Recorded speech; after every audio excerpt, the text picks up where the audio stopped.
Welcome to Sasi official. மக்களே, உங்கள் அனைவருக்கும் இனிய சுதந்திர தின நல்வாழ்த்துக்கள். இந்த வீடியோ எதுக்குன்னா, நம்முடைய முதல்வர் அவர்கள் நம்ம மக்களுக்கு வாழ்த்து தெரிவிச்சிருக்காரு. நீங்களே பாருங்க. ஸோ அதெல்லாம் உங்கள்கிட்ட காட்டணும்னு ஆசைப்பட்டேன்.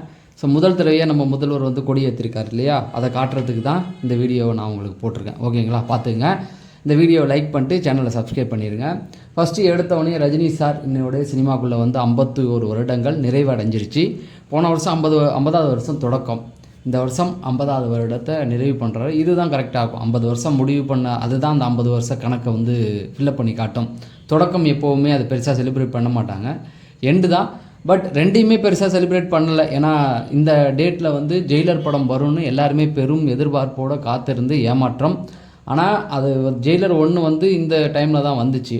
பட் இப்போ என்ன ஆச்சு அப்படின்னு பார்த்தீங்கன்னா, ப்ரொடியூசர்ஸ் டீசர் இல்லைனா ஃபஸ்ட்டு சிங்கிள் வரும் அப்படின்னு சொல்லி நம்ம சொல்லியிருந்தோம். ஆனால் எதுவுமே வரலை. அதுக்கு காரணமாக அந்த டீம் சொல்கிறது என்னென்னா, சன் பிக்சர்ஸ் தயாரிப்பில் டிசி அப்படிங்கிற ஒரு படம் ரிலீஸ் ஆகி நல்லா போயிட்டுருக்கு. ஜனநாயகனுடைய வசூலை தாண்டுற அளவுக்கு அதோடைய ரன்னிங் அமௌண்ட் எல்லாமே வந்துக்கிட்டு இருக்குது அப்படின்னு சொல்கிறாங்க. நல்ல ரிவ்யூ பாசிட்டிவாக வந்துக்கிட்டு இருக்குது.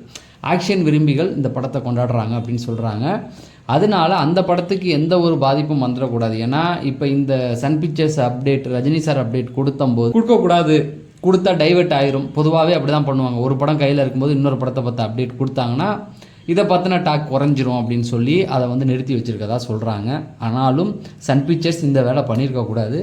ரஜினி சாருடைய 50 வருடம் நிறைவு அடைஞ்சு 51 வரும்பொழுது ஏதாவது ஒன்று பண்ணியிருக்கணும். ஃபஸ்ட்டு சிங்கிள் ஏதாவது ஒன்று நீங்கள் கொடுத்துருக்கணும். அட்லீஸ்ட் ஏதாவது ஒரு டீசர், ஏதாவது ஒரு வாழ்த்தாவது சொல்லியிருக்கலாம். அவங்க எதுவுமே சொல்லலை, அப்படியே கிடப்பில் போட்டு வச்சுருக்காங்க. இது இப்படி ஒரு பக்கம் இருக்கா. அந்த பக்கம் பார்த்தீங்கன்னா, நம்ம கமல் சார் வேலையை காட்ட ஆரம்பிச்சிட்டாரு. நான் ஏற்கனவே சொல்லியிருந்தேன், கமல் சார்னா சம்பவக்காரன் அப்படிங்கிறது தான்.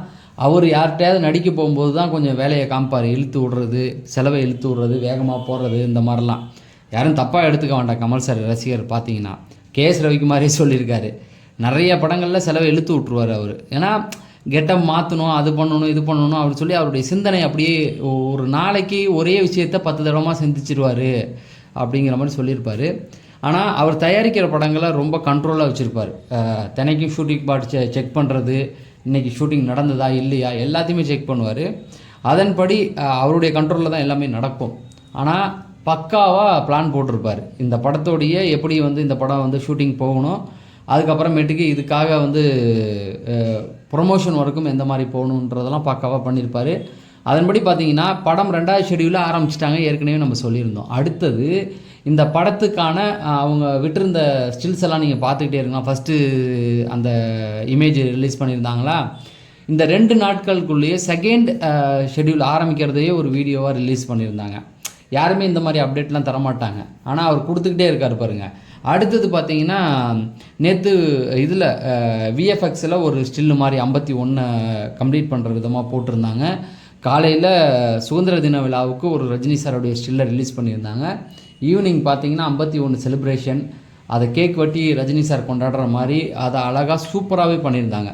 பெருசாக எதுவுமே இல்லாமல் ரஜினி சாருடைய அந்த லுக், அவர் நடந்து வர்றது, முகம், கேக் வெட்டுறது அப்படிங்கிற மாதிரி போட்டிருந்தாங்க. ஒரு சிலர் வந்து அந்த கொடியை வந்து ஏன்னாங்க சிகப்பு தலைவருக்கு எப்போவுமே பச்சை வெள்ளை அந்த இல்லை நீலம் வெள்ளை அப்படி தானே போகும், இல்லைன்னா சிவப்பு வந்திருக்குன்னு அதெல்லாம் பேசி ஒரு பிரயோஜனமும் ஆக போகிறதில்ல. ஏன்னா கொடிங்கிறது ஒரு காலத்தில் ஃபேமஸ். இனிமேல் அதெல்லாம் வச்சு யாரும் எதுவும் பண்ண போகிறதில்ல. ஷூட்டிங் ஸ்பாட்டுக்குள்ளே ஏதோ அவங்க ரெடி பண்ணியிருக்காங்க. ரஜினி சாருக்கு இதுக்கெல்லாம் சம்மந்தம் இல்லை அப்படிங்கிறது தான். ஆனாலும் இன்றைக்கி ரஜினி சார் ரசிகர்கள் அனைவருக்குமே ஒரு ஏமாற்றம். சன் பிக்சர்ஸ் எதுவுமே கொடுக்கலையே ஜெயிலர் சார்ந்து அப்படிங்கிறத நானுமே இந்த வீடியோ லேட்டாக தான் ரெக்கார்ட் பண்ணுறேன். ஏன்னா ஒரு 6 மணிக்கு கொடுத்துருவாங்களோ, 7 மணிக்கு கொடுத்துருவாங்களோ, 7:30க்கு கொடுத்துருவாங்களோ அப்படின்னு சொல்லி நான் வெயிட் பண்ணி பார்த்துட்டேன். 8 மணிக்கு தான் இந்த வேலையே ஆரம்பிக்கிறேன். குயிக்காக கடன்னு ஏதாவது பண்ணி போட்டுடலாம் அப்படின்னு. பட் எதுவுமே பண்ணலை அப்படிங்கிறது தான். சரி, அடுத்தது பார்த்தீங்க அப்படின்னா, நம்ம அஜித் சார் பார்த்தினா ஒரு அப்டேட் வந்து தொடர்ந்து வந்துக்கிட்டே இருக்குது. அஜித் சார் படம் இப்போ ஒரு புது அப்டேட் வந்திருக்கு. நான் ஏற்கனவே சொன்னேன், இந்த டேர் டெவில் அந்த படம் வந்து கன்ஃபார்மாக அஜித்துடைய பேனர் தான் அப்படின்றத முதல்லையே சொல்லியிருந்தேன் 8 மாதத்துக்கு முன்னாடியே. ஏன்னா அவர் அந்த ஒரு டாக்குமெண்ட்ரி பண்ணுறத அவருடைய பேனர்லேயே எடுத்தாப்புல. அப்பயே நம்ம வந்து அதை சொல்லியிருந்தோம். அதுக்கப்புறமேட்டுக்கு பார்த்தீங்க அப்படின்னா, இப்போ அது ஷூட்டிங் வந்து ஆரம்பித்தா அது போகிறாங்க. இதில் அஜித் சார் அடுத்து ஒரு படம் பண்ண போகிறதா நம்ம சொல்லியிருந்தோம், மங்காத்தா 2 அப்படின்னு சொல்லி நம்மளே சொல்லியிருந்தோம். ஏன்னா இவர் வெங்கட் பிரபு இது சார்ந்த அப்டேட்கள் வந்து கொடுத்துருந்தாப்புல. அவரும் அஜித்திட்ட பேசுகிற மாதிரி ஒரு சூழல் இருந்தது.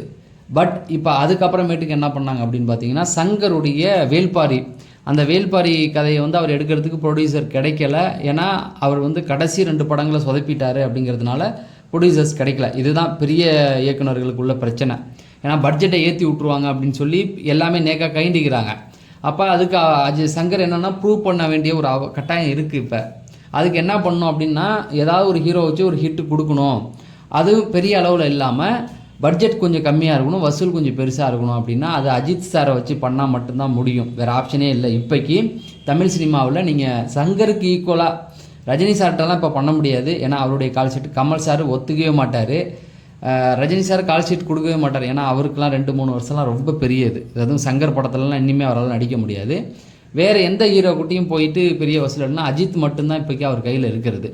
ஸோ அதை அவர் ட்ரை பண்ணலான்னு நினைக்கும் போது அஜித் ஒத்துக்கலையாம். ஏன்னா இவருடைய படங்கள் இருக்குன்னா ரொம்ப டேட் போகும், ரொம்ப கண்டிப்பாக இருப்பார். நம்ம ரேஸுக்கு போக முடியாது. ரேஸுக்கு போகணுங்கிறதுக்காக தான் நம்மளே ஒரு ப்ரொடியூசர் கம்பெனியை ஆரம்பிச்சிருக்கோம் அப்படின்ட்டு அது வேணான்ட்டாராம்.